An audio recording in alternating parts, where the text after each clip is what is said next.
Good evening to all of you and welcome to my YouTube channel.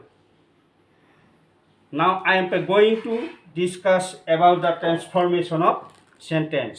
আমি অকণমানি সৰু বিষয় এটা লৈছোঁ ইংলিছ গ্ৰামাৰৰ এফাৰ্মেটিভৰ পৰা নিগেটিভলৈ নিম আমি হয়নে অৰ্থৰ কোনো পৰিৱৰ্তন নকৰাকৈ আমি নিগেটিভ কেনেকৈ বনাম তাৰ বিষয়ে আলোচনা কৰিবৰ বাবে আজি এই বিষয়টো অনা হৈছে।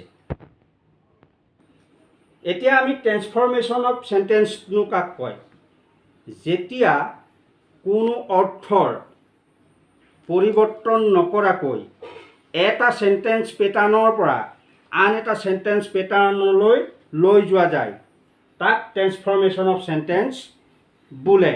এতিয়া আমি বিষয়টো লৈছোঁ নিগেটিভ কেনেকৈ বনাম অৰ্থৰ পৰিৱৰ্তন নোহোৱাকৈ আৰু যদিও বা অৰ্থৰ পৰিৱৰ্তন কৰিব বিচাৰোঁ সেইটো কৰিব পৰা নাযাব কাৰণ কিছুমান সঁচা কথা আমি নিগেটিভত সজাব পৰা নাযায় মিছা বুলি ক'ব নোৱাৰোঁ কিন্তু নিগেটিভ কৰিবই লাগিব। এতিয়া কি উপায় আছে আমি উপায় হিচাপে আমাৰ হাতত আছে উপায় গতিকে আমি সেই বিষয়ে আলোচনা কৰিম আৰু যি প্ৰক্ৰিয়া এইটো ট্ৰেন্সফৰমেশ্যন অফ সেন্টেন্স বুলি কোৱা হয় এটা সেন্টেন্সৰ পৰা আন এটা সেন্টেন্সলৈ লৈ যোৱা হ'ব কিন্তু আমি অৰ্থৰ পৰিৱৰ্তন নঘটাওঁ। এফাৰ্মেটিভৰ পৰা নিগেটিভলৈ নিম। এতিয়া চাবা দেই মেন ইজ মৰ্টেল মানুহ মৰণশীল হয়নে এইটো এটা এফাৰ্মেটিভ বাক্য ইয়াক নিগেটিভলৈ নিব লাগে নহয় বুজাব লাগে। এতিয়া মেন ইজ নট মৰ্টেলটো নহ'ব কাৰণ মানুহ মৰণশীল হয় মানুহ মৰণশীল নহয় বুলিতো ক'ব নোৱাৰি সঁচা কথা গতিকে ইয়াক আমি কেনেকৈ নিগেটিভ বনাম নটটো লগাব লাগিবই যিহেতু আমাৰ কুৱেশ্যনত আছে নিগেটিভ বনাবলৈ দিছে অৰ্থৰ পৰিৱৰ্তন নকৰাকৈ। এতিয়া মেন ইজ মৰ্টেলটো আমি কেনেকৈ নিগেটিভ বনাম ইয়াৰ এটা উপায় আছে।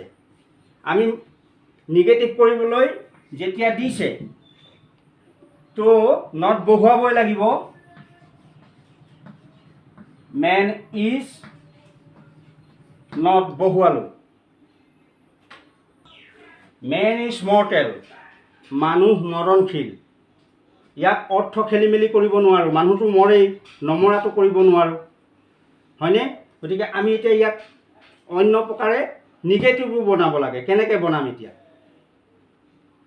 মেন ইজ নট মানুহ নহয় এতিয়া মৰ্টেলৰ ঠাইত আমি তাৰ এণ্টনিমছটো বহুৱাই দিম বিপৰীত মৰ্টেল ইমৰ্টেল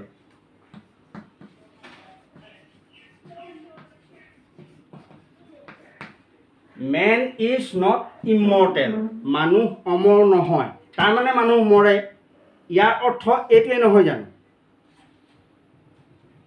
হৈছে নাই বাৰু মেন ইজ মৰ্টেল মানুহ মৰে বা মৰণশীল মেন ইজ নট ইমৰ্টেল মানুহ অমৰ নহয় তে ইয়াত নিগেটিভো হ'ল অৰ্থও চেঞ্জ নহ'ল ই সঁচা কথা ইয়াকতো আমি মানুহ অমৰ বুলি ক'ব নোৱাৰোঁ নমৰে বুলি ক'ব নোৱাৰোঁ গতিকে এনেকৈ বনাব লাগিব আৰু এইটোকে কয় ট্ৰেন্সফৰমেশ্যন অফ সেন্টেন্স হয়নে। আৰু এটা উদাহৰণ লৈ লৈছোঁ এনে জেনেৰেল উদাহৰণ এটা ল'লে কি হ'ব নিগেটিভ বনাবলৈ যদি আমি দিওঁ I M a good boy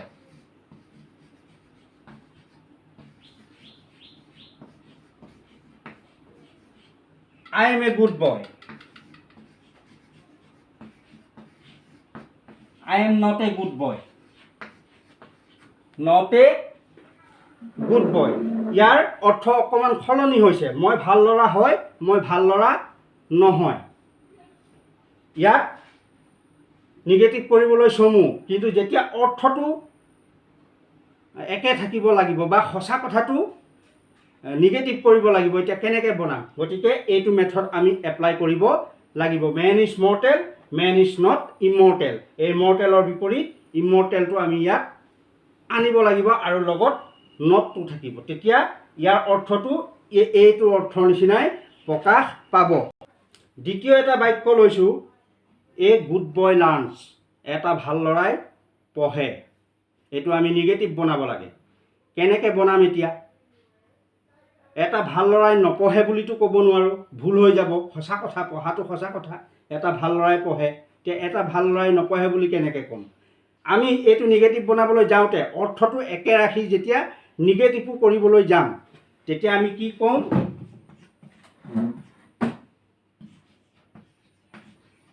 A bad boy does not learn বা doesn't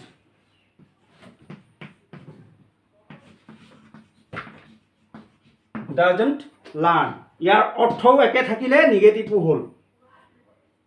এটা বেয়া ল'ৰাই নপঢ়ে বা পঢ়া শুনা নকৰে বা নিশিকে, মানে এটা ভাল ল'ৰাই শিকে তাৰ অৰ্থটো, হয়নে? গতিকে এইটো আমি নিগেটিভ কৰা হ'ল, অৰ্থও একে থাকিল আৰু নিগেটিভো হ'ল।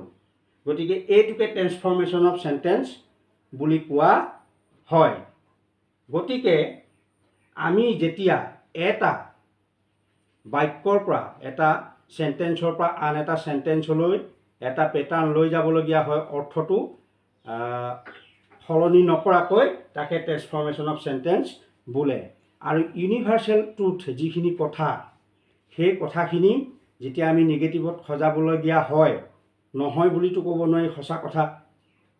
ধৰি লৈছোঁ মেন ইজ মৰ্টেলটো পালোৱেই, হয়নে? মিল্ক ইজ হোৱাইট, গাখীৰ বগা। মিল্ক ইজ নট হোৱাইট বুলিতো ক'ব নোৱাৰোঁ, কাৰণ হোৱাইট নহয় বুলি ক'লে এটা ভুল কথা কোৱা হ'ব, কিন্তু নিগেটিভো বনাবলগীয়া হ'ব। এতিয়া কেনেকৈ ক'ম? There is no' milk without white, বগাৰ অবিহনে গাখীৰ নহয়। নিগেটিভো হ'ল আৰু অৰ্থও একে থাকিল। গতিকে এনেকৈ যদি নিগেটিভ কৰিবলৈ দিয়া হয় অৰ্থ চেঞ্জ নোহোৱাকৈ, গতিকে তাৰ এণ্টনিমছটো আমি লিখিব লাগিব আৰু নট বহুৱাব লাগিব। গতিকে সেইটোকে কয় ট্ৰেন্সফৰ্মেশ্যন অফ চেণ্টেন্স। আৰু কিছুমান কথা আমি বেলেগ এটা উদাহৰণো ল'ব পাৰোঁ। বেলেগ এটা উদাহৰণ কি ল'ম বাৰু? তাৰপিছত উদাহৰণটো লৈছোঁ আই শ্বেল ৰিমেম্বাৰ ইউ, মানে মোৰ মনত সদায় তুমি থাকিবা বা মনত পৰি থাকিব। এইটো এতিয়া নিগেটিভ কৰিব লাগে, কিন্তু অৰ্থটো চেঞ্জ কৰিব নোৱাৰিম। মোৰ মনত নপৰে বুলিও ক'ব নোৱাৰিম, মনত পৰাটো জীয়াই ৰাখিবই লাগিব, কিন্তু নিগেটিভ কৰিব লাগিব। এতিয়া কেনেকৈ কৰিম? আই শ্বেল নট ফৰগেট ইউ।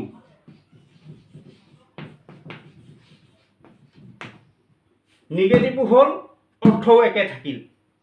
নিগেটিভো হ'ল, অৰ্থও একে থাকিল।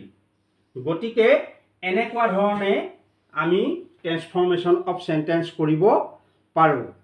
আৰু সঁচা কথা এটা যেতিয়া ইউনিভাৰ্চেল ট্ৰুথ হয়, সেইটো নিগেটিভ কৰিবলৈ যাওঁতে অৰ্থৰ পৰিৱৰ্তন হ'ব নালাগিব, হয়নে? তেনেকুৱা সঁচা কথাবিলাক সদায় আমি এনেকুৱা প্ৰচেছেৰে, এইটো নিয়মেৰে নিগেটিভ কৰিলে নিগেটিভো হ'ব আৰু অৰ্থও একে থাকিব। গতিকে মই ভাবিছোঁ তোমালোকে এই ভিডিঅ'টোৰ পৰা যথেষ্ট উপকৃত হ'বা। গতিকে এই ভিডিঅ'টো তোমালোকে ছাবস্ক্ৰাইব কৰিবা, লাইক কৰিবা এণ্ড কমেণ্ট কৰিবা।